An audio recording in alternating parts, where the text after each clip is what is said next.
En fait, les amis, il faut savoir que derrière toutes les solutions d'IA que vous voyez, en amont, la matière première, ce sont les données.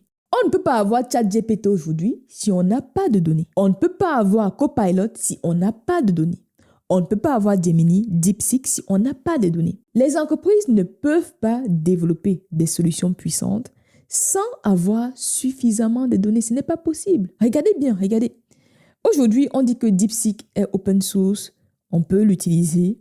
Mais est-ce que DeepSeek a rendu open source les données? La réponse est non, n'est-ce pas? Parce qu'en réalité, la puissance d'une entreprise, ce sont les données. Plus les entreprises ont des données, plus cette entreprise, en fait, a la capacité de comprendre ses clients, de comprendre, de développer des choses puissantes pour impacter son business. Donc, lorsqu'on parle de machine learning, lorsqu'on parle d'intelligence artificielle, gardez toujours à l'esprit que tout commence par les données.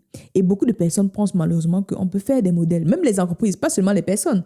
J'ai déjà vu en entreprise des projets, on veut faire des projets, on ne sait même pas encore demander en amont quelles sont les données. En fait, est-ce qu'il y a les données? Est-ce que c'est suffisant? La première question, la règle est simple, pas de données, pas de modèle. On ne peut pas faire un modèle de machine learning si on n'a pas de données.